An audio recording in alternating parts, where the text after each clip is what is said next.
Beno, bazen garaia, esandakoa betetzeko. Hasi baino lehen, oso garrantzitsua egiten zait zera azpimarratzea. Beste animaliekin sortu daitekeen harremana ulertu beharra dago. Animaliak apartak dira, asko maite ditut. Eta ez dut bakarrik etzeko animalietaz edo maskotetaz hitz egiten. Baizik eta, antzarak, ateak, hegaztiak orokorrean, igel eta apoak, intsektuak, nizerrakik. Asko maite ditut animali guztiak. Osea, errealitatezko pizti mitologikoak ditugu. Pentsatu momentu batez, lepo ikaragarri luzea duten animaliak, olagarroak eta haien eskeletoa, saguzarrak eta haien sondeoak, kanguroak, guztiak ikusi dituzela pentsatzerakoan urrengoarekin topo egiten duzu. Bang! Zelako magnum opusa, kolorea, portea, lepoa, eta bat-batean, bom! Benetan, ikaragarri. Animali askorekin bizizan naiz eta asko maite izan ditut guztiak. Eta bai, azkenean katuta txakurrekin denbora gehiena partekatu dut. Eta harreman estuagoa lortu dut haiekin. Adizkide hurbilak bihurtu zaizkit. Animalia ikusi eta honek zer nahi duen jakin dezaket. Elkarregon, elkarjolastu, elikatu, paseatu. Animalia individuo bezala izan, ez jostailu ala altzari bezala. Beraretaz kezkatu, eta batzuetan hausutaz kezkatzen dela eruditu alzaizu ere.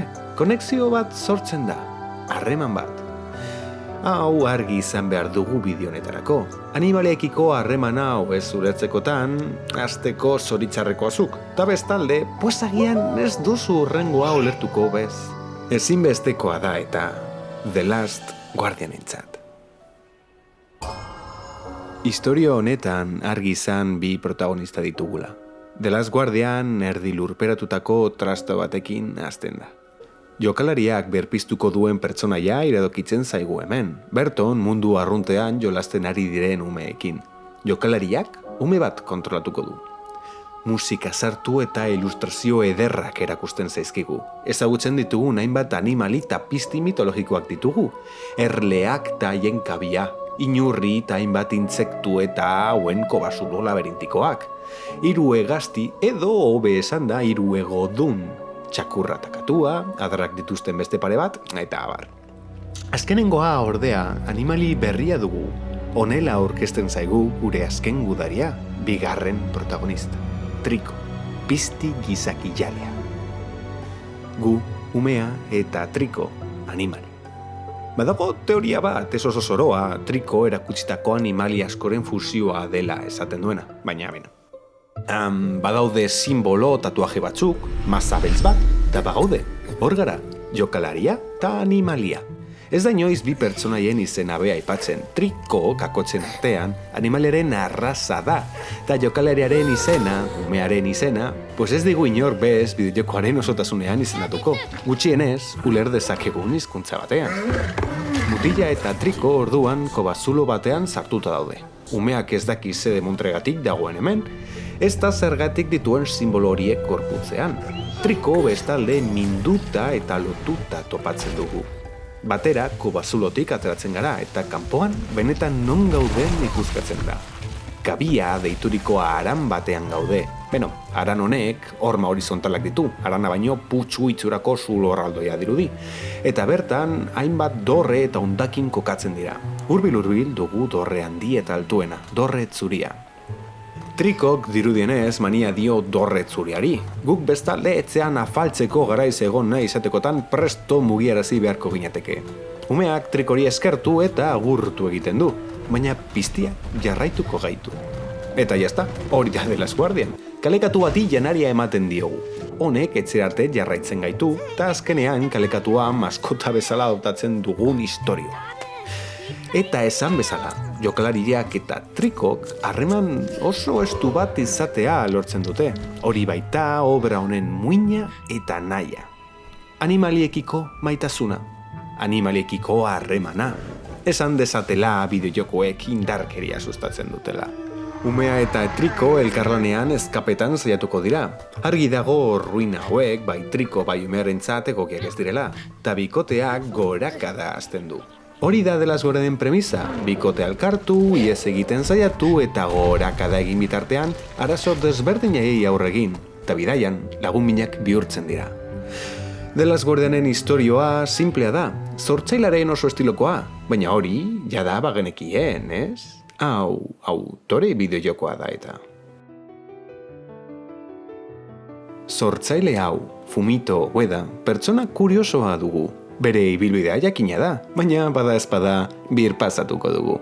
Arte ederretan galduta, bideojokoen munduan sartzea erabaki zuen animadore modura. Bere animazioen kalitatea ezen papez deigarria, baina laster bere izango zen bere diseinu eta ideingatik. Kenjien hori eskertu behar dago. Uedak animazio bat egin zuen eta Warperi aurkeztu zion. Warpek ez zuen gure Ueda gisa aukeratu, baina Enok Uedaren animazioa ikusi egin zuen. Txakur bat euripean korrika. Enok Uedaren adimena ikusi zuen eta zuzenean kontratatu zuen. Denborarekin Sonyri bere proiektua aurkeztu zion, eta berton bere lehenengo bideojokoa egiten hasiko zen. Ia eskarmenturik gabe Ueda lanean jarri zen. Karrera osoan ez zuen ordenagailurik ikutu, baina talde bat zuzentzera ailegatu zen.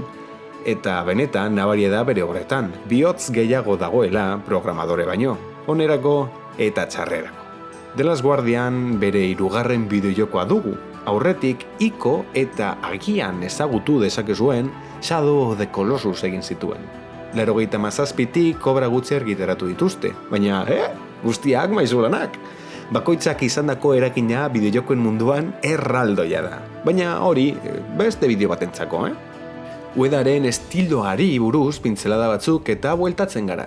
3 bideojokoek badaukate eta zerbait amankomunean. 3 esentzia berdina daramate, protagonistak herritu baten erdian kokatzen dira, eta biktimaren papera betetzen dute. Shadow of the Colossusen biktima baino errudunak gara, baina Mono, gure McGuffina, beste herritu baten biktima dugu. Istorioak elementu fantastikoetan oinarrituta daude, maldizioak, sakrifizuak eta horrelakoak. 3 bideojokoek mitologikoak edota faulak dirudite. Jainko edota botere magikoek garrantzi asko hartzen duten istorioetan, jokalariak ume bat kontrolatzen du, errugabea eta malezie gabeduna. Claro, Shadow of the Colossusen umea baino gazte bat gara, eta erruduna. Baina, antxeko parecido. Ekintza gauzatzen diren espazioak jokalarekiko agresiboak dira, erazotzaileak. Hasteko, espazioari aurre egin beharko diogu, gaztelu, erruina edota lurralde oso bateri. Bestale, umeek itzal eta armadura batzuei aurre egin behar diete, haien burua defendatu behar dute, Shadow of the Colossusen ukatu behar ditugun koloso gisa joan antzera. Ta errituaren motibo hau ez da bakarrik istorioetan gauzatzen, estetikan lantzen da ere. Nabaria da 3 bideojokoen arte zuzendaritza, kriston aura mistikoa nabari daiteke. Erruinak, natura, askea, kolorea, palak, ez oso saturatuak, eta zelako argiaren trataera. Argi oso nabarmendua dugu, ia beti errea dagoen argia, benetan ederra. Eta Uedaren estiloaren ikur garrantzitsuena, Uedak berak deituriko kenketa diseinua da. Uedak diseinatzerako orduan beste bideojokoetan jada finkatuta dauden mekanika eta sistemei uko egiten dio. Bideojokoa diseinatzerakoan bakarrik bere muinean dagoen nahiari jaramon egitea nahi du. Beste modu batean azalduta minimalismoa. Bere hitzetan, horrela, beharrezkoa ez den edo zaila den guztiak enduta, esperientzia garbiagoa, zuzenagoa eta divertigarriagoa eskain diezaioket jokalariari. Uedak bestelako implementazioek esperientzia zapusten dutela pentsatzen du. Extra hauek bideojokoaren kontra doazte bere muinetik aldentzen gaitu eta. Hau ulertzeko begiratu bere pantailei. Uedak aldituen leio garbienak nahi ditu. Zaratarik gabekoak, ia leio mesurik gabeko bideojokoak dira. Jokalariak ez du mapa ala iparrorratzik behar, ez da helburu lista, indikadore, ez ezerrik behar. Gaur egungo bideojokoek denborarekin leio mezu eta menu hauek izkutatzen dituzte, Uedak zuzenean ez ditu. Shadow of the Colossusen bai badugula energia eta bizitza orkesten duen leio mesua, eta The Last Guardianen bumbuilo erraldoi hauek agertzen dira. Gutxienez azken hauek Sony eta produktoreen aginduan sartu zirela 1999an seguru nago. baina gauza temporalak dira. Normalean leihoa garbia dugu eta bakarrik menuetan manejatzen gara jokatzen hasteko ala amaitzeko. Bitartean inoiz bez. Minimalismoa jokagarritasunean nabari daiteke ere. Hiruzpalau aditz mekaniko ditugu, jauzi, hartu, bota, makurtu.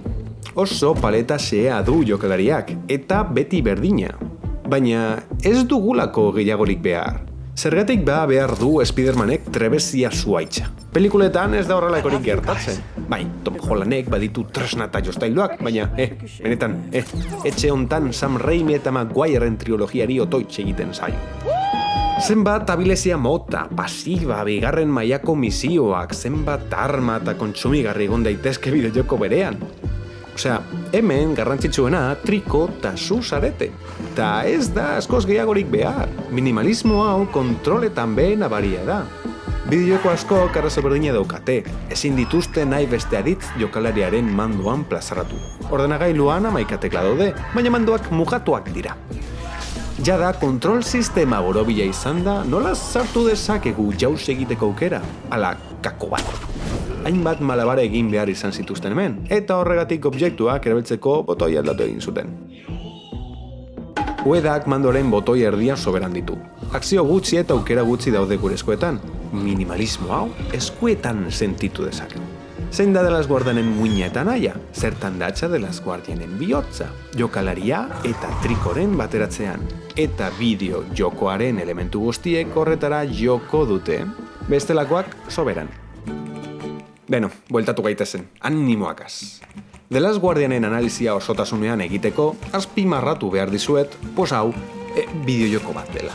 Eta bideojokoek arte bezala badutela haien idiosinkrasia berekoia. Euskarri honek bakarrik dituzten ezaugarriak asko dira, eta ikusiko ditugu. Baina hasteko istorioa. Bai, azaldutakoa da, umea eta piztia eskapatzen dira. Hori da jokalariak bizitzen duena. Trikorekin sartutako harreman trinkoa. Baina hori ez da soilik gertatzen dena, askoz tekstu gehiago dago. Aztertu ditzagun segundu batez beste Davide klasikoen istorioak. Berdin du Davidea, literatura, ikusentzunezkoa ala, nik zertakit antzerkia. Demagun Green Book. Tony Lip dugu historiaren protagonista. Hasieratik amaierar arte bere ibilbidea jarraitzen dugu. Estatu Batuetan bizi den italiar rasista bat. Tonik Don Shirleyren gidaria izango da eta hau zaindu beharko du dirua behar du eta. Movida da Shirley doktorea beltzarana dela eta Tonyren barruan konfliktoa hasten da. Arrasista dela eta. De las Guardianen antzera, bidaiatzen doazela, biak lagun onenak bihurtzen dira, eta Tony arrazista izatetik, pertsona normal bat izatera pasatzen da. Don Shirley jasatzen dituen diskriminazioak ikusi eta bizi egiten dituelako. Ikusleak Tonyren bizipenak ikusten ditu, eta gure empatiari esker Tonyren aldaketa sentitu eta uler dezakegu. Filma 60ko hamarkadan kokatzen da, eta testuinguru horretan, arrazakeria modan zegoen, gaur egun baino gehiago dinot. Baina, bilatu dezakegu beste adibide bat. Badaude pertsonaia asko dituzten istorioak, edota mundu eta testuingurua aberatsa dituzten istorioak. Beste pertsonaiak edo mundua ikuskatzeko beste trataera dutenak, non bizipen zuzenetatik zatituta aditzera ematen zaigu informazioa, ia bigarren mailako informazioa. Green Book. Shirley doktorearen pertsonaian filmaren mamia dago. Shirley ez da bakarrik Tonyren arrazakeria bizitzeko makafina, baizik eta pertsona oso interesgarria da, konplexua, eta filmak beste erabatera aurkezten digu. Don Shirley pertsona oso elegante, kulto eta ondo ezia da. Baina bere benetako izaera ezagutzeko, bere pentsaera eta zergaitia ulertzeko, lerroartean irakurri beharko dugu. Hutsuneak bete beharko ditugu. Ikusleak ez du Shirleyren bizitza zuzenean ikusten, eta ia inork ez du Shirleyren bizitza aipatzen. Gutxika puzle baten antzera aditzera emango zaigu Shirleyren nortasuna. I assumed you'd want this to be the exception. Jada amaieran musika taldekide errusiarrak, por cierto, errealitatean ez da errusiarra, baizik eta estoniakoa, Juritat. Shirleyren ezaeraren gakoa esango dio Tonyri. Eta orduan ja amaieran Shirley Tonyri bere nortasun arazoa erakusten dio. Ikusleak Tony bizitakoa ikusten du, eta Tonyrekin batera Don Shirleyren nondik norakoak ikusten ditugu. Bi pertsonaien istorioa sentitu eta ulertu dezakegu, eta norberak bere gogokoena izan dezake, ala indar desberdinekin sentitu ditzake. Zuzendari eta montadorei esker, erabilitako planoen arabera, edota planoen iraupenaren arabera, pertsonaiaekin txalasetasunek garrantzi desberdina izan dezakete. Movida da, ikus-entzunezkoetan eta hedabide klasikoetan, ikusleak tekstu osoa, informazio guztia era berean esperimentatzen eta sentitzen duela. Naiz eta Tony eta Shirley aurkezteko trataera desberdinak izan, hartzaile modura, guk era berean jauzatzen dugu informazioa. Ikusleak pantailari begira ikusten du. Bideojokoetan ordea, jokalariak pertsonaia manejatzen du. Jokalariak bere istorioa lehen pertsonan bizi egiten du. Eta behin avatar honen zapatak jantzita, ikus-entzunezkoaren antzera beste pertsonaiak eta mundua aurkezten zaizkigu. Trataerak 1000 dira hemen ere. Zuzenean azaldu altzalgo istorioa, ala Don Shirleyren antzera, bere izaera tolestu, nahaztu eta eskutatu altzaigu. Bideojokoetan bi istorio gauzatzen direla esan daiteke. Alde batetik jokalariak berak bizitakoa dugu. Gure eragina, gure bidaia, gure aukeraketak eta arroi hori. Aventura. Link eta biok egindako aurkikuntzak. Tarta zati bat jateko egiten ditugun esperimentuak edota askonar ama bezala gure kumeak babestea eta elikatzea. Bestalde ezagutzen ditugun pertsonaiak ditugu eta era berean hauek osatzen duten mundua. Testu ingurua, mundua eta pertsonaien egoera, zergaitia eta abar. Zer gertatzen ari da monstruak bizi diren lurrazpi honetan? Zer gertatu eta gertatzen ari da erruina hauetan? Eta ere garrantzitsuagoa, nor dugu eta zer gertatuko zaio tipula jaun honi. Testu ingurua, mundua eta beste pertsonaiak batzen duen historiari ingelesez lore deitu ohi zaio. Bideojokoek era argi batean bereizten ditu bi istorio mota hauek. Edo, hobe esan da, bideojokalariek era desberdinetan sentitzen eta jasotzen ditugu historia hauek. Baina desberdinketa hau azalduta, bitxu. Horna hemen euskararen magia. Baditugu eta hitz bikainak historio mota hauen zelkapena egiteko. Guk jokalariak bizitakoari istorioa deituko diogu, eta munduan gertatzen denari historia. Arima ilunaren istorioak gure pertsonaiak egindako eta bizitzako ibilbidea batzen du. Kanpaiak, gure porrot eta konkistak. Historiak, ordea, lurralde, jainko eta bestelako pertsonaien kontuak batzen ditu. Aita Gwyn, sua, eta nolatan Guinevere eta dragoiak alaba bat izan zutela. Ikus dezagun orduan The Last Guardianek aurkezten gaituna. Ikus dezagun istorioa, umea eta animaliaren iesa. Badakit zarreran saldu dala, baina itxoin pizkat, ez duzue ezer ikusita, itxoin pizka batez. Ez kezkatu, ez dizue dala amaiera zapustuko. Hona hemen historioaren egitura, guk jokaleriak bizitakoa. Historio lineala dugu, 3 ekitaldietan banatzen da eta egitura klasikoa du. Lehenengo ekitaldia jada azaldutako tutoriala dugu, kobarzulua. Berton umea eta piztia ezagutzen dira, baita gure bete beharra argitzen zaigu, ihes egitea eta etzera itzultzea. Bigarren ekitaldia bideojokoaren osotasunaren gehiena batzen du. Gorakada konstantea da, oztopoei aurre egiten diegu, eta bitartean historia zirrikitu batetik begiratuta ulertzera ematen zaigu. Beirateak, upelak eta hauen fabrika, palankak, trampak eta armadurak, beste triko bat eta kontrol kaiolak daude. 3. ekitalian, bi pertsonaiek ihes egin ahal izateko, putzu honen buruzagiari, aranaren maizuari aurre egiten diete. Honek aktiboki gure kontra doa eta. Hau dorret zurien gauzatzen da, otsoaren hauan, aranaren maizuaren etzean. Hasieratik ereinketatu zaigun ideia. Ekitaldi bakoitzak beharrezko denbora tarte hartzen du. Lehenengoak ez du ez da denboraren 110 hartzen. Bideokoetan mamia laster sartzea ideala baita. Bigarren ekitaldiak 170 hartzen du, gorputz osoa, baina kontzienteki burutatuta dago. Hemen gauzatzen eta indartzen baita bi pertsonaien arteko erlazioa. Normalean, bigarren ekitaldiaren erdialdean erdipuntu garrantzitsu bat jartzen da, istorio bide bat, demagun gripuk. Green Booken erdipuntuan arrazakeri arazoak hasten dira, eta Bigok pizza oso bat tolestu eta jan egiten du. The Last Guardianen bigarren ekitaldia gorakada bada, bere erdipuntuan jauziera latz bat kokatzen da. Duela hainbat ordu egon ginen toki berdinera bota egiten gaituzte. Eta beno, 3. ekitaldea hasiera motel bat du, erritmoa emoteko eta klimaxa. Ez dut amaiarari buruz hitz egin nahi. Bi gauza garrantzitsuetan murgilduko gara eta istorioarekin amaitzen dugu. Analepsiekin hasiko naiz, arigin azaldu ditzaketeta. Badaude bi une non kontrol kaiola batzuetan sartzen gara. Hauek Triko kontrolatzen dute eta gure kontra jartzen dute eta, Trikok jaten gaitu. Bi une hauetan jokalariak kontrola galtzen du. Beraz, aitzaki narratibo bikainak dira ikusentzunezko pieza bat ipintzeko. Analepsia.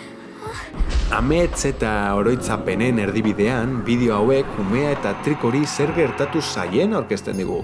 Hasieran ez dugu gehiegirik ikusten, baina bigarren aldian bere osotasunean erakusten zaigu. Trikok pizti gizakijaleak gure aldeatik baitu egiten gaitu. Kabira bueltan istripu bat dugu, tximista batek Triko jo egiten du eta adar eta ego barik geratzen da, eta armodurek jaso eta giltzapean usten dute. Triko hasieratik gure baitzailea da, gure urkatzailea. Analepsia hau une bikainean azaltzen zaigu, behin gure harremana animaliarekin sendoa denean. Hasieratik jakitekotan ez genuke Triko begi berdinekin ikusiko, baina hemen jada Triko ezagutzen dugu eta inkluso kontrolatuta zegoela igertu dezakegu. Triko orain gure askatzailea bihurtu da. Bestalde, lehenengo ekitaldiarekin geldituko naiz. Hemen sakontzeak gauza oso interesgarri batzuk emango dizkigu eta. Sarrera honetan argi gelditu behar zaio jokalariari Triko bideojokoa osatzeko pieza nahitaezkoa dela. Jokalariak berak ezin dezake ezer eginko basulo hartan. Ezinezkoa da umearen gaitasunekin bakarrik ateratzea, eta jokalariari Trikorekin lan egin behar dugula irakatsi behar zaio. Normalean mentorearen figura erabiltzen da historiaren erraminta muina azaltzeko. Bilbok Frodori ematen dio eraztuna, abenturerako eta konfort eremutik ateratzeko McGuffina. Oskarrek ezildako hautatuari estusa ematen dio, gure akatsetatik ikasteko gaitasuna erudikatzen duen erraminta. The Last Guardianen azaldu dizuet, animaliekiko elkarlana ikasi behar dugu, baina nola aurkezten digu bideojokoak ideia hau? Zein da mentoreren figura hemen? Erraza, nola ateratzen garako basulotik? Ez dizu eta azaldu. Giltzapean baino, harrikatuta gaudela dirudi. Horma osoa eraiki dute eta. Hemen barruan hiltzea espero dagutaz. Behin Triko lasaituta eta askatuta, hau ailegatu ezin garen toki batera igotzeko erabili dezakegu. Honelakoak izango dira zirako egora gehienak. Triko etortzeko deituko dugu, eta bere gainera igota altuera batzuetara llegatu ahal izango gara. Triko erabiltzen ari gara. Honek ez du gu laguntzeko intentziorik, ez daki gure ongirako erabiltzen ari garela. Pitzadura batetik sartu eta toki oso mistiko batean gaude. Putzuak errituaren motiboa dakar aurreko bideojokoengatik, eta berarekin batera hilobi bat topatzen dugu, gure mentorea. Gure mentoreak eskutu bat ematen digu. Eskutu honek eragin zuzena du Trikon, eta are garrantzitsuagoa, Trikorekin elkarlan egiteko instrumentua dugu. Trikok, tximistak eta energiagolak botatzen ditulako bustanetik. Eskutuarekin apuntatu eta honi esker atera gaitezke. Naiz eta jokalariaren nahia hasieran bakarrik aurrera jarraitzea izan, eskutuari esker Trikorekin elkarlanean kobazulotik atera gaitezke. Triko gabe ez dago abentura. Sakonago ikertu dezaguna. Azteko, nor da gure mentore lurperatua? Beno, gure mentorea Aranaren maizua da. Jokalaria eta antagonistarekiko paralelismoa sortzen da hemen. Aranaren maizuak Trikoak bere onerako erabiltzen ditu, kontrolatzen ditu. Horregatik bazuen eskutua. Nolakoa izango zarazu? Lehenengo ekitaldian normala da abenturaren ukoa gauzatzea. Bidai askotan gertatzen da, Frodok eraztunari uko egin nahi dio hasieran, eta ezildako hautatuak bere lehen borrokari uko egiten dio. Inkluso Bigok Don Shirleyren proposamenari uko egiten dio hasieran. The Last Guardianen ukamen hau ere azaltzen zaigu. Umeak trikori uko egiten dio. Une honetan jokalariak ere ulertu behar du triko abenturaren sinonimoa dela, eta ezin diogula uko egin. Ezin dezakegu animalia atzean utzi. Eta ere garrantzitsuagoa, animalia, nire triko maitea, ez da gure erraminta, ez da gure esklaboa, ez dago gure zerbitzura, ez dago gure nahiak betetzeko. Triko individuo propioa da, gu bezalako biktima bat. Eta elkarlan egiten ez badugu, umea eta triko ez dira inoiz aski izango, eta eraberean jokalariak ezin izango du aurrera joan bideojokoan. The Last Guardianek ez du atalaxe fisikoa, baizik eta metaforikoa. Animaliarekin elkarlan egitea da gure atalaxea, gizaki jalearekin bateratzea. Naiz eta hasieran ez jakin, umea haranaren maizuaren antitesia da. Guk, protagonista, antagonistaren antitesia gara. Norabide berdina egingo dugu, baina guk maitasunaren bidea erabiliko dugu. Umeak avarizaren aurrean errukia hautatuko du. Beldurra eta manipulazioaren aurrean konfiantza. Kontrola eta boterearen aurrean askatasuna. Beste eta zelikatzearen aurrean besteengatik aurre egitea. Eta krudelkeriaren aurrean adizkidetasuna.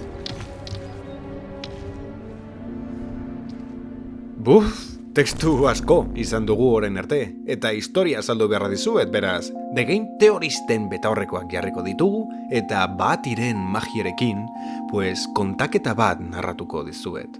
Beraz, egokitu zuen postura. Segurazko tarrainzka baten mantxera zaudetela, aprobetxatu une hau, pausa emon, eta edan ezazue ura. Fijo, duela asko ez aretela hidratatu. Eta kontuz begi eta pantailekin, begiratu momentu batez urruneko espazio bati eta argi natu. Hau, nire bertsioa eta irakurketa da. Eta The Last Guardianen historia osoak pertsona baten inguruan jokatzen du. Bazen behin pekatu bat, leinu berezi bat eta sakrifikatzen ziren umeak. Pertsona batek haranaren maizuaren titulua lortzen du. Ez jakina da putzu itzurako haran horretan zer zegoen lehen, trikoren arraza ala gizarte bat. Hala nola, pertsona honek boterea du, eta argi du nahi duena. Umeen sakrifizuak dakarren boterea.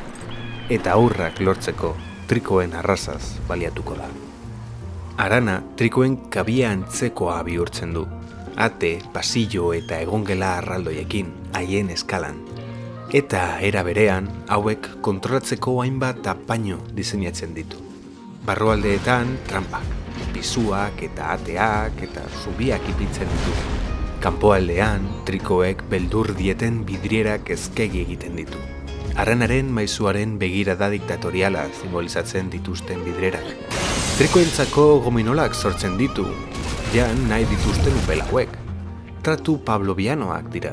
Eta, era berean, trikoek zu egiteko eskutua sortzen du. Haranaren maizuak trikoak etzikotzea lortu zuen, baina haratago doa. Botere asko bateratzean edota denborak aurrera joan ahalean, haranaren maizuak bere gorputz fizikoari uko egiten dio. Dorre zuri erraldoia eraiki eta erritu magiko bati esker ente baten antzera bizirik jarraitu dezake.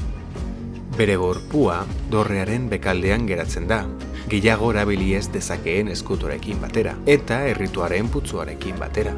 Eta goialdean ente bezala egokitzen da, masa arroio likido beltz baten antzera. Haranaren maizuaren ente hau sello eta metal batzuen bidez aterpetuta dago, eta berarekin batera dorrea temperatura basuan mantentzen duen helize bat eta antena bat eraiki egiten du. Esan dezakegu kortina saltzailarena egin zuela. Orduan, infrastruktura guzti hau funtzionatzeko armadura hutsak sortzen ditu, marioneta antzekoak. Trikoei aurre egiteko ahalmena dute, eta edonotariko eginkizunentzako presto daude, upelen produkziorako, adibidez. Haranaren maizua ente bihurtzen da. Bere jabetzako lurrak ditu, badu kontrolatu dezakeen armadura ejerzitoa, eta umeak ekartzen dizkioten trikoak ditu.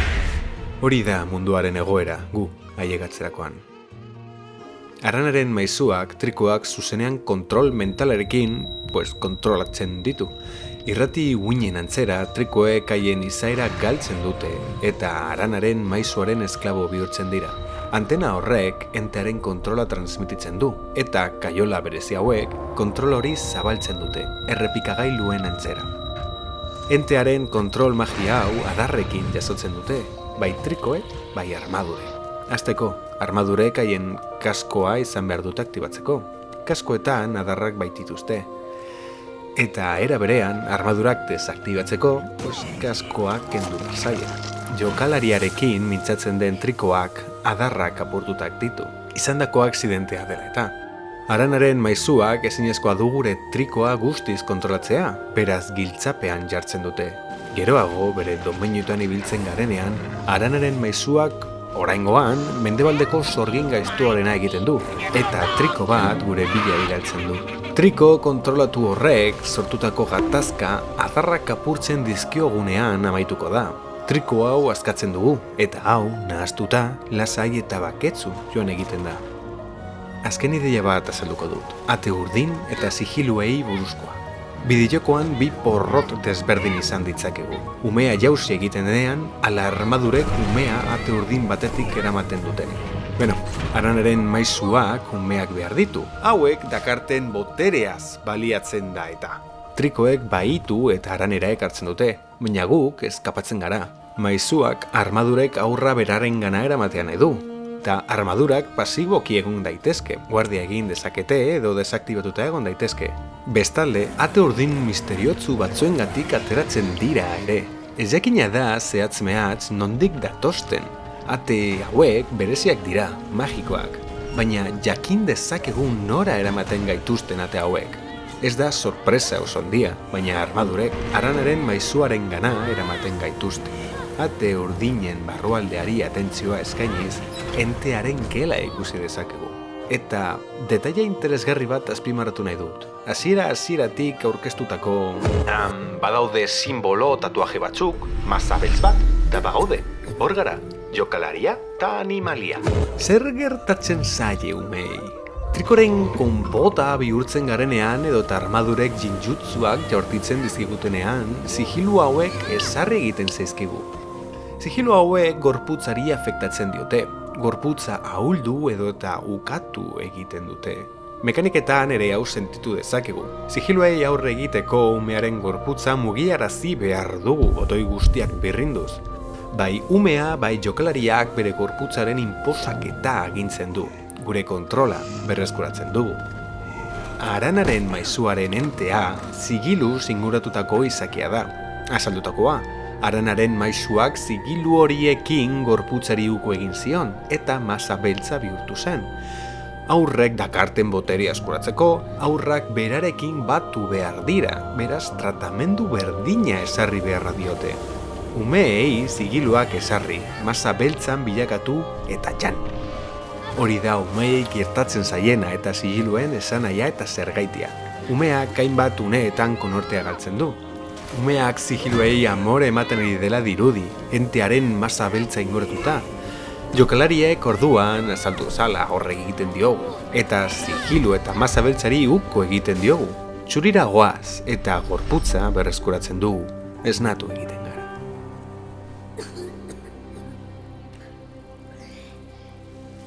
Eta orain bai, hori da The Last Guardianen istorioa eta historia. Orain, benetan interesgarria denan sartu gaitezke, mamia duenan. Eta The Last Guardianen gai tronkala, bere mamia, animaliak eta animalikiko harremana. Zer, zelan zoazte? Oraindik ez gara hasi, pez? Ez begiratu bideonen iraupena, edo eta zenbat falta zaigu. Hemen nirekin harrapatuta zaudete. Bagoiaz ba mamia ikertzera. Nola The Last Guardianek kontatzen digun istorio eta historia. Zer teknika eta zen mekanismo erabiltzen ditu. Eta are garrantzitsuagoa, nola The Last Guardianek sentiaraztea lortzen duen. You think life is a balance between order and chaos, but the universe is not binary, far from it. There is order and chaos, and there is play. What's that?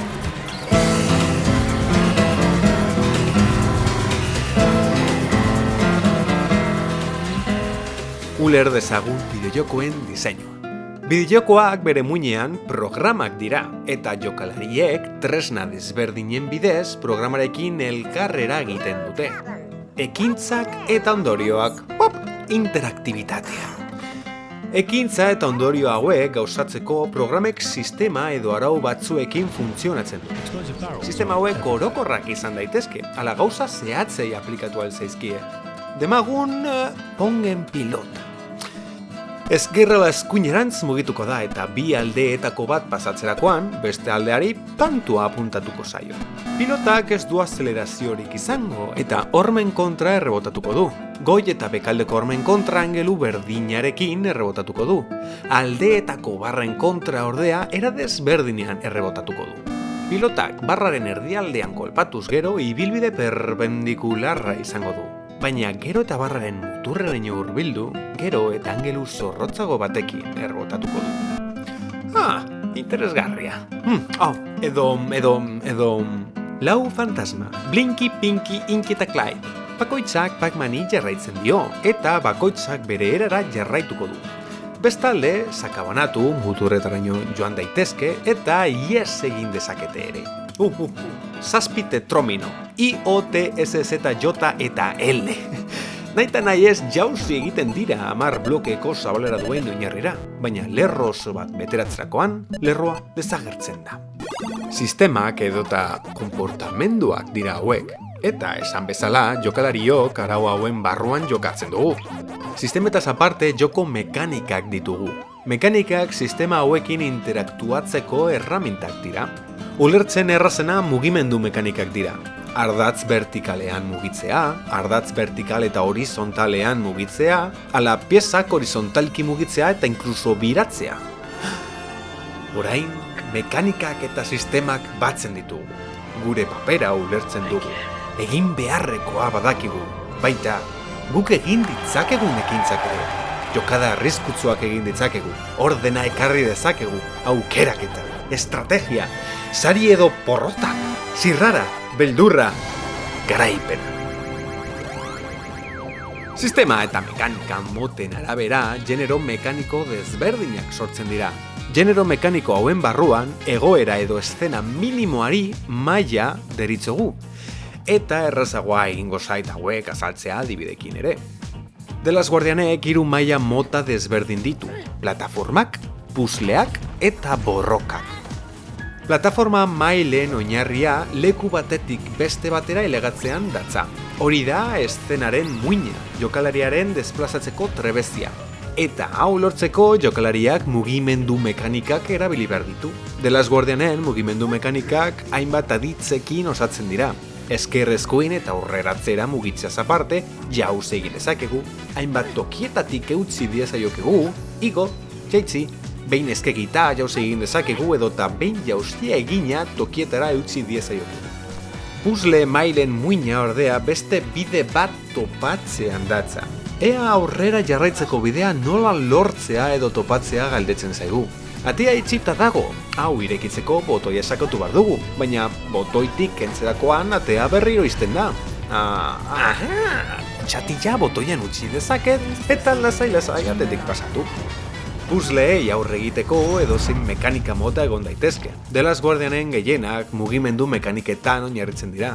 Nola llegatu gaitezke beste alderaino. Eta maitzeko, borrokak. Aurkareri putiasoak emotean oinarritzen da besterik ez. Hemen borroka mekanikak sartzen dira eta movida horiek.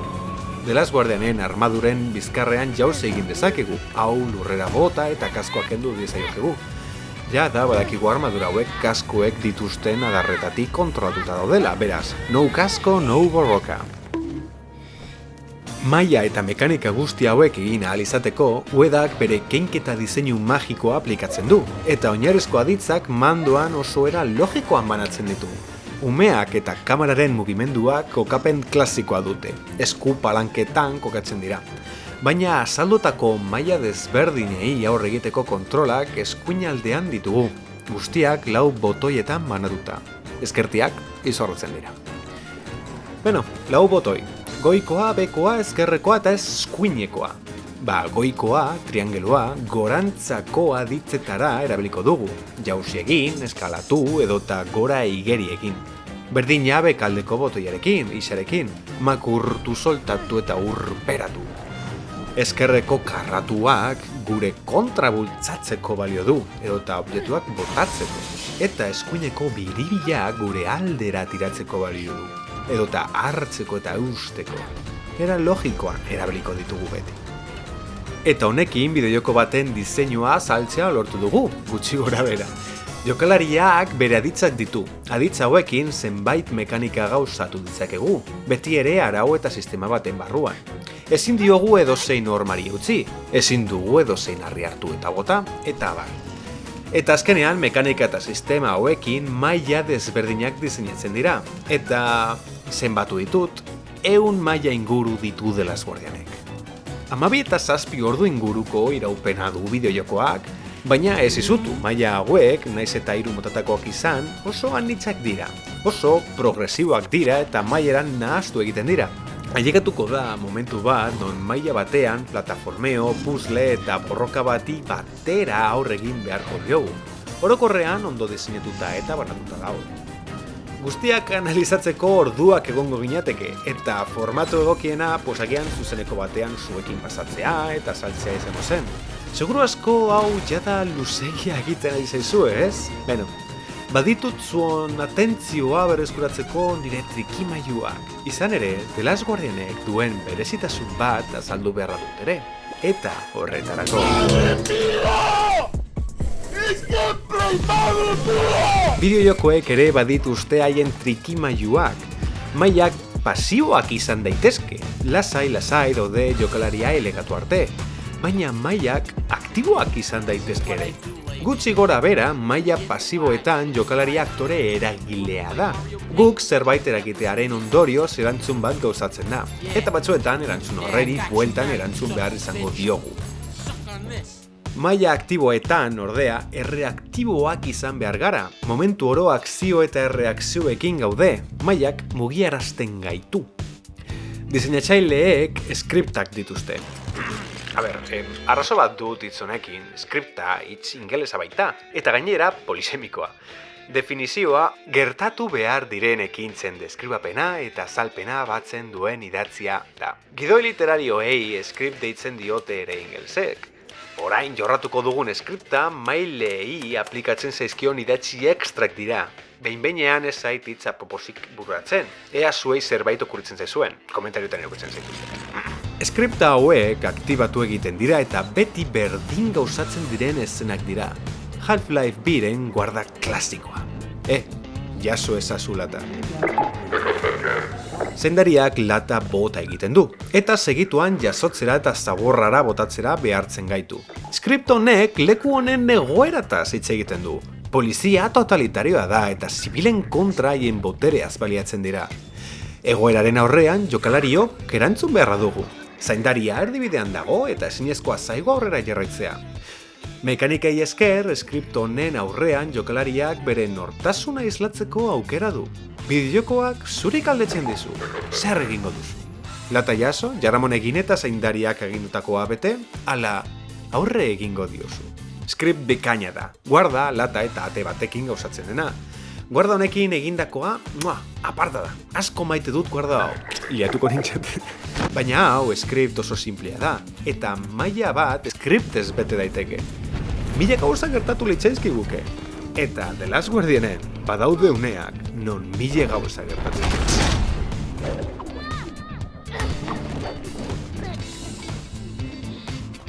Umea dar batetik ezkegita geratzen. Beste triko bat ikusten dugu edota triko bera putzu batean busti eta jolasten da. Bai, triko. Triko mundu honetan bizi den izakia da. Izaki hauek ez dute normalean skriptekin funtzionatzen, baizik eta sistema batzuen arauekin funtzionatzen dute. 今ちょうどこれから発表するための Triko konplexuegia da, baina The Last Guardianen badaude beste izaki batzuk. Eta hauekin izaki eta hien sistemetan sakondu dezakegu. Armadurak. Triko eta armadurak entitate biziak dira, eta entitate hauek jarrera eta pizgarri desberdinei erantzuten diete. Armadurak pasiboak dira. Ondo egongo legoke armadurak haien rutinen harrapatzea, baina ez da horrelakorik gertatzen. Guardia egiten topatzen ditugu edota ate urdinetatik ateratzen ikusi ditzakegu. Umea edota triko antzematean aktibatu egiten dira, eta eraso egingo gaituzte. Bang! Bakarrik gaude, eta ezin diegu hainbeste armadurei aurrekin. Hemen ditugu Blinky, Pinky, Yankee eta Clyde. Guztiok gure bila datozte, eta esan bezala, ate urdinatik aranaren maizoaren gan eramango gaituzte. Jokalariak armadurek ailegatu ezin diren toki batera joan da babesten bada, armadurek orduan jinjutsuak botako dizkigute. Baita berdina armaduraren bat gu harrapatzerakoan, beste exigiluak jaurtiko dizkigute, iez egitea zailagoa egiteko. Behin saiestuta, triko sartzea lortzen dugu, eta armadurek triko detektatzen dute. Beraz, batzuk bere kontra joango dira, eta beste batzuk gure kontra. Armadurak bi egoeratan egon daitezke orduan, pasibo eta agresibo. Modu desberdinetan erantzun dezakete baita, egoeraren arabera. Umearen gana joan zuzenean, urrun egotekotan jinjutsuak, triko egotekotan banatu eta biei aurregin, haien sistema, arauak dituzte, eta egoeraren arabera modu batean ala bestean funtzionatzen dute. Simpleak dira. Modu berean funtzionatzen du trikok, baina trikok 3000 arau eta sistema ditu bere baitan. Ezinbestekoa da bere existentziarako. Armadurak asko dira eta titeren antzera kontrolatuak dira. Uler dezakegu haien konportamendu simpleak. Triko ordea animali bizia da, edo hori esan ohi da. Badakietia edo zerrekin sortu dezakegula harreman oso estu bat, sufritu eta pairatu dut ere. Baina triko animali bat izatekotan, animali baten antzera jokatu beharra du, errealista izan behar da. Beraz, 1000 gauzei erantzuten dio, eta 1000 gauza egin ditzake. Hona adibide batzuk, urruntzen garenean deitu egiten gaitu, bilatzen gaitu, kanpoaldetara ateratzerakoan oihuak botatzen ditu, nire gogokoenetarikoa. Triko denbora luzez lastantzean, hau lokartzen da. Edota trikorekin eskutaketan jolastu dezakezula. Jada erakutsi dizuet triko putzu bat ikusten duenean eta jolastu egiten duenean. Baina ben, historioan aurrera jarraitzeko bi sistema klabe ditugu. Hasteko, nekatuta dagoenean jateko upelak nahi izango ditu. Eta saldotako begi bidrerei beldurra. Jo, eta badakune bat, non triko ez du uretara jauzi nahi. Baina upelak erakusterakoan, bota egiten da eta... Balzenek zuen trikoren begiak ilunpean linternetan bihurtzen direla? Eta triko kaka egin dezake. Badirudi triko kainbeste sistema eta hau izatean, bere izaera naturalagoa bihurtzen dela. Eta armadura programatuak baino, benetan konportamenduak eta izaera duen animalian bihurtzen dela. Triko mirari bat da, pasada bat! Baina hori jende orok azaldu du eta ikusten erraza da. Ez dugu gehiegi bere programazio eta animazioetan sakonduko. Ez dugu bideoa luzatuko. Ez horregatik. Ikus dezagun nola funtzionatzen duen jokalaria trikorekin. Animali eta umearen arteko harremana gauzatzeko, animaliak eta umeak elkarrera egin behar dute. Eta The Last Guardianek inoiz egindakoa egiten eta lortzen du. Hasieran triko toki egokietan kokatzea lortu behar dugu, beste toki batzuetara ailegatzeko. Maila hauek plataforma eta puzzleak dira.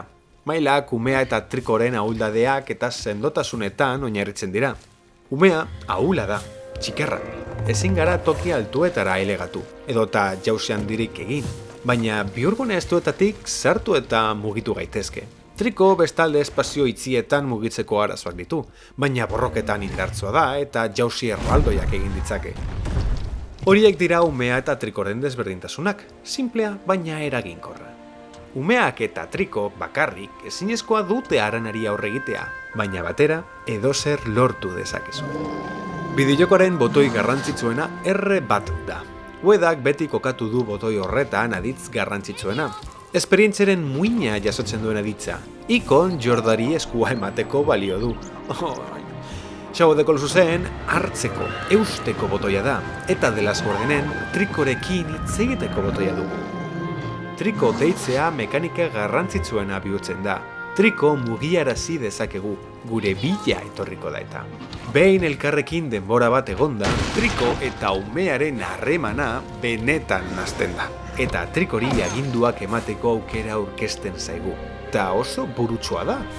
Trikorekin erlazionatu dugun botoiarekin baliatuko gara, R bat. Demagun triko jauzi egitea nahi dugula. Mandoan R bat eta jauzi aukeraren botoia sakatu behar dugu. Mekanika superorganikoa da. Oso elegantea. baina hemen arazoak hasten dira. The Last Guardianek une honetan Genichirorena egiten digu. Onarte ailegatu zara eta espero dut ikasbidea izatea. The Last Guardianek Triko benetan nolakoa den galdetzen digu. Sekirok espataren artea ulertzen aldugun galdetzen digu. Eta nik ea Green Book ikosiko zuen galdetzen dizuet. Triko berez oso obedientea da. Esan dakoa, nekea, gozea eta beldurra izatekotan sorte hon, baina orokorrean gure atzean izango dugu. Bere gauzetara egongo da, baina beti izango dugu adi. Magia elkal ulertzen ikastean dago. Harremana sortzearen zati bat hartzen du honek. Trikori edonola agintzerakoan, pues claro, honek ez du jakingo nola erantzun. Trikok guk esandakoa ondo ulertzeko gakoa azalduko dizuet. Trikok jauzi bat egitea nahi badugu, zubiaren muturrean kokatu behar dugu, beste muturrari begira. Eta orduan, jauzi egiteko agindua emango diogu. Listo. Ezin diogu Trikori aginduak testuingururik gabe eman. Honek ez dakielako zer edota nola egin nahi dugun. Ezin dugu The Last Guardian amaitu Trikoren bizkarretik aginduak botatzen. Kontrako egoerak badodere, Trikok gu zerbait egitea nahi duenean argi utziko digu honek noiz egin. Guk jauzi egitea nahi duenean gure begira eta deika egongo da. Eta inkluso badaude hainbat une, jokalariok ez dakigula nola aurrera jarraitu. Triko jauzika dagoen momentuetan, berak bakarrik topatuko du bidea. Ia amaieran, Trikok inkluso puzzleetan lagundu eta asmatu ditzake. Eta azken hau azalduta, jada erraminta guztiak ditugu The Last Guardiani aurre egiteko. Hainbat gako ulertu eta argitu ditugu, The Last Guardianen osotasunean jokatzeko eta disfrutatzeko jakituria guztiak dituzue. Beraz, bideo honen azken puntuan sartzen gara, bidaian bertan. Ez ikuspuntu literariotik, baizik eta bidaia ikuspuntu mekanikoatik.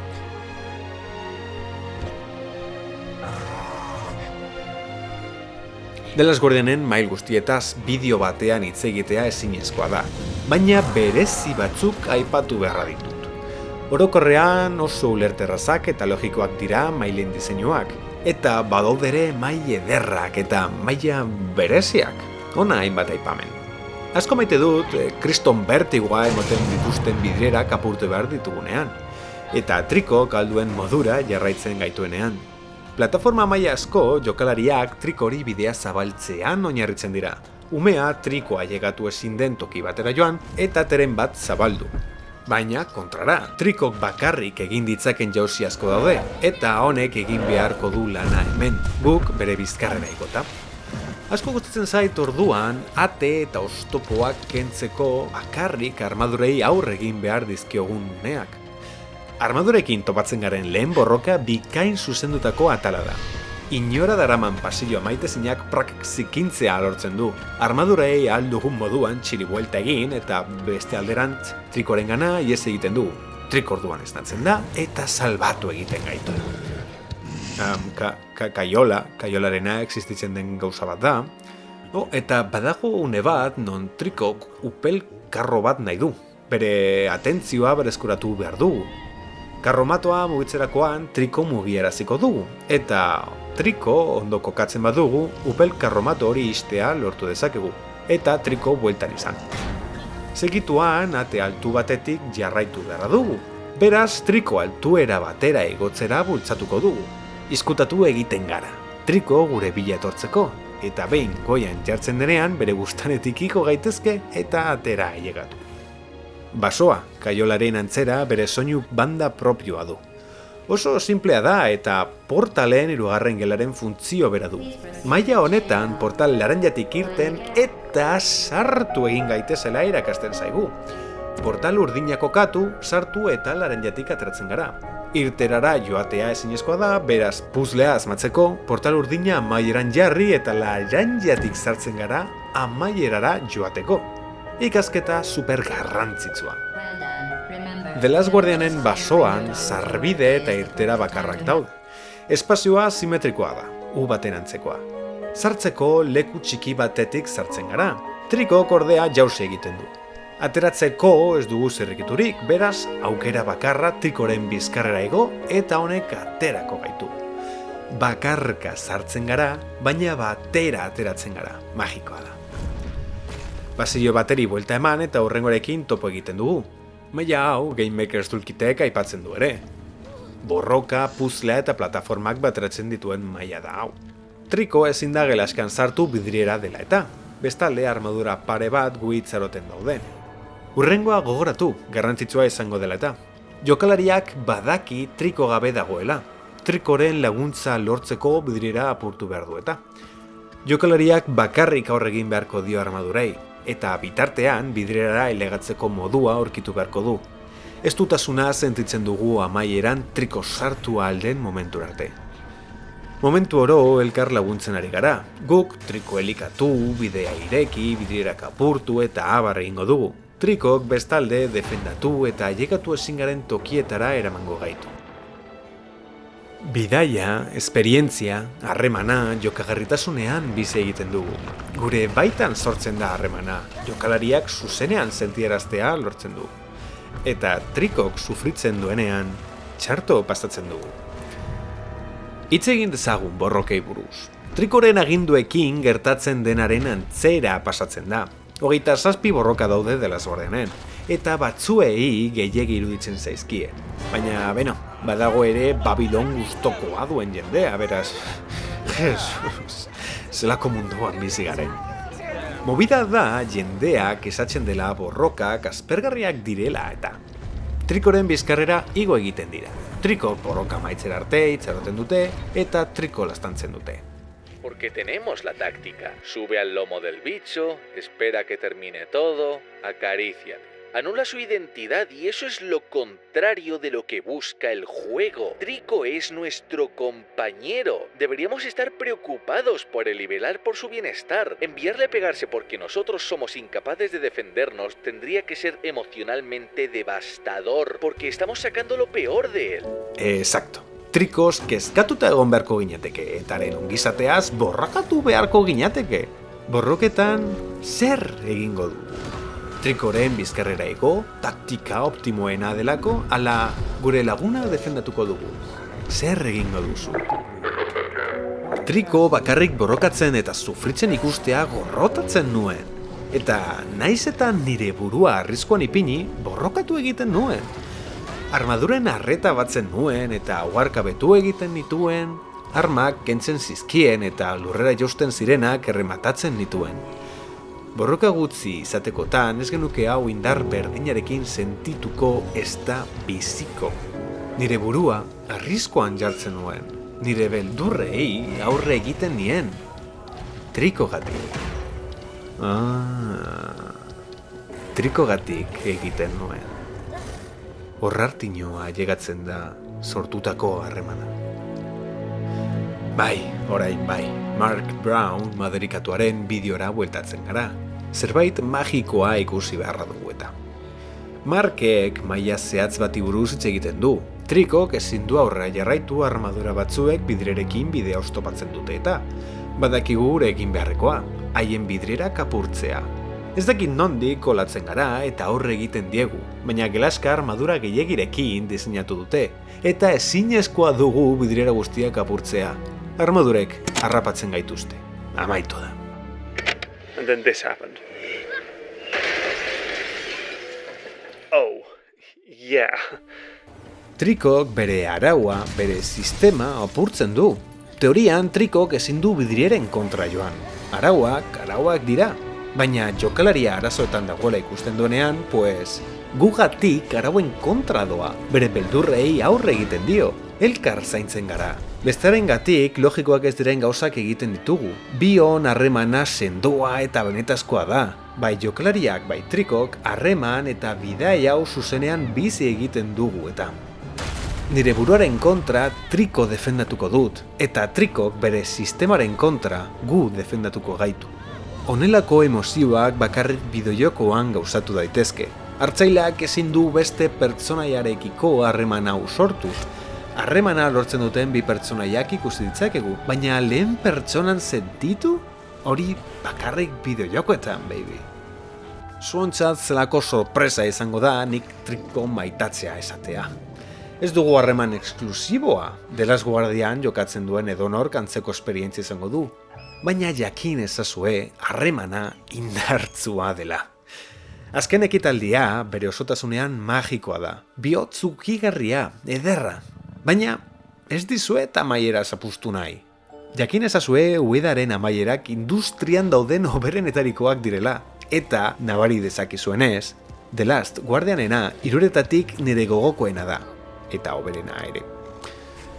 Nola maitzen da istorioa? Okay. Nola maitzen da Triko eta umearen historia? Spoilers. Amaiera ez ezik, azken eszena bati buruz mintzatuko gara. Inoiz bizitako ondire eszenarik gogokoena baita. Eta bai, Delbik azaldutako eszena da. Ez da bakarrik magikoa eta ederra. Eszena hau, maila hau, maizulana bat da.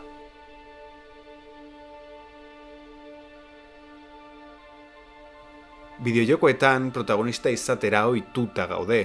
Jokalariari esker gauzatzen da dena. Klaro, istorioa guk bizitakoa da. Jada azaldu dizuet, baina guk bizitakoa ez da guk egindakoa esan beharrik. Guri gertatutakoa izan daiteke ere. Azteko, badakigu. The Last Guardian bere osotasunean mando batekin esperimentatzen dugu. 2 bideo jartzen dizkigute, baina testu ingurua emateko bere dute bakarrik. Ez, dena zuzenean bizi egiten dugu, eta hori gutxi batzuk egiten saiatzen dira. The Last Guardianek bere muina atal narratiboan, historioa eta historian, eta atal mekanikoan jorratzen ditu. Narratibak jokalariak Trikogatik kezkatzea nahi du, Trikoren lagunak bihurtzea, baina ez zaigu hau implizituki azaltzen. Jokagarretasunak, ordea, elementu hauek lantzeko aukerak eskaintzen dizkigu. Mekanika berezi batzuekin gai tronkala hau esperimentatu dezakegu. Ez bakarrik mailak Trikorekin osatuz, baizik eta edonon topatu ditzakegun upelak Trikori eramaten, edota jaurtitzen dizkioten lantzak kenduz, odol zizkiguneak garbituz, eta nahi dugunean, Triko lastanduz. Mekanika eta ditza hauek ez dute eragin zuzenik gura abenturan, baina animali batekiko harremana esperimentatzeko balio dute. Honek, euneko eunean, erresonantzia ludonarratiboa osatzen du. Zail narratibo eta mekanikoek elkar funtzionatzen dute eta alde narratiboa eta alde plastikoa bat datoz beti. Zer gertatuko zaio Tipula jauna honi? Beno, Tipula jauna harima ilunetan agertzen da, eta pertsonai maitagarria da. Bere grazia beti salbatzen eta laguntzen dugula da. Tipula jauna aventurero purua da, gerrari aparta. Baina jokalariok bakarrik zalantzan edota trabatuta topatzen dugu. Hainbatetan laguntzen dugu, baina ailegatzen da momentu bat non hurrengoa gertatzen da. And now I go. Don't be slow. Tipula jaunak borrokara botatzen da. Claro, honek eskemak apurtzen dizkigu ere, eta hainbat batekoa da, Leroy Jenkinsi jarraitzen diogula. Benetan, gerrari eta aventurero honekin esperientzia bat bizi egiten dugu. Ikaragarria da. Baina, esan bezala, haratago doa The Last Guardian. Guk jokatzen ez dugun maila bat dago eta. Umeak konortea galdu du. Eta Trikok ez daki zer egin. Gu pez ez dakigu zer egin. Maila hau puzzle bat da. Baina, klaro, umeak konortea galdu du. Gure mandoak ez du mutian eragiten. Beraz, umearen gorputzari bizitza ematen saiatzen garen bitartean, mandoaren botoiak birrintzen ditugun bitartean, ez dena ikusten dugu. Umearen erantzuna itxeroten dugu. Baina Trikok puzzlea asmatzen du. 5 minutu oso irauten du maila honek, eta 5 minutuz Triko eta gu, umea, ikusiko ditugu. Triko hainbat saiakera egiten ditu, kezkatuta nabari dezakegu. Mutila mugitu egiten du, toki batetik bestera eraman. Eguzkitan jartzen gaitu, ea horrek zerbait egiten gaituen ala ez. Eta azkenean, putzu batean jartzen gaitu. Umea bere baitan itzultzen da, eta guk kontrola berreskuratzen du. Trikok kriston poza du gu ondo gaudela ikustean. Eta guk, nahi duzuena egin dezakezue, baina nik beti 5,003 lastan ematen dizkio Trikori. Hau lokartu arte. Eskerrik asko lagun. Bideojokoetan besteetan eragitera ohituta gaude, eta ez jokalariari zuzenean eragitean. Are gutxiago kontrola kentzen zaigun eszena batean. Delvik bikain azaltzen du. El jugador está jugando sin poder jugar. Naiz eta saiatu ezin dugu gehiagirik egin, Triko da pertsona eragilea. Oso posiblea da, naiz eta nik hemen azaldu, zuok ikusle eta hartzaile modura, maila hau edo hauek indar gutxiagorekin sentitzea. Zuek, nire eta Trikoren abenturak ikusten irizarete. Oso zaila da bideojokoetaz hitz egitea eta sentitutakoa azaltzea. The Last Guardianen bizipenak nola funtzionatzen duten eta hauen berezitasunak aurkeztu ditut hemen, baina Green Booken berdina. Bideo hau ez da analisi formala, ez da kritika edota kontrakritika, ez da historio eta historiaren analizia, niri bosta sola analizia izatea ala ez. Horretarako amaiera jorratu beharko genuke, eta ez dut amaierari buruz hitz egin nahi. Ezinezkoa egiten zait niri hitzekin, zuok bihotzarekin sentitu dezakezuena plazaratzea. The Last Guardianen amaiera zuontza atuzten dizuet, emoiezue aukera. Urte piloz egon ginen Uedaren lan berria itzaroten, eta azkenean, atera zenean, kritika asko jaso zituen. Arazoak dituen bideojokoa da, ez da perfektua, ohore hori antzara jokoak du, ez. Baina beti sentitu eta pentsatu dut The Last Guardianek ez duela merezi duen errekonozimendua. Jokalari askok The Last Guardian ez ulertzeari beldur diot, ea Triko animalia bezala tratatuko ote duten, urduri edotan nekatuko daitezkelaz, eta abentura utzi dezaketelari beldur diot. Bideo honekin istorioa erraz nabegatu dezakezue, amaiera hori bizi dezakezue. Probatzeko eta jokatzeko naia, sortea eta aukera izatekotan, bitan ez pentsatu. Ei, Triko ezagutu. Animalekiko harremani buruzko obra da hau. Animalikiko harremana eta maitasuna ezagutzekotan, segurazko nik bezain beste maitatuko dezakezue ere. Animaliekin mintzatzea zer den ondo ez badakizue, emoiezue aukera, benetan bihotza bete egiten duen eta gure arima lasaitzen duen harreman purua da. The Last Guardian eta Triko, animaliek bezain beste asko maite ditut. Bideo honekin hobe ulertu dezakegu obra eta bere izatea zabaldu dezakegu. Eskerrik asko Fumito Ueda zure lanengatik eta eskerrik asko zuoi bideoa ikustegatik eta ere gehiago The Last Guardian jokatzen eta probatzen duzuen hoi. Triko agurtu nire partetik, zaindu ezazue, elikatu eta sendatu. Asko maitatu eta lo egin arte laztaldu. Eta sorte pixka batekin bueltan maitatuak izango zarete. Eta batez ere, disfrutatu Trikorekin egindako bidaiaz. Faltan botatzen zaitut, lagun.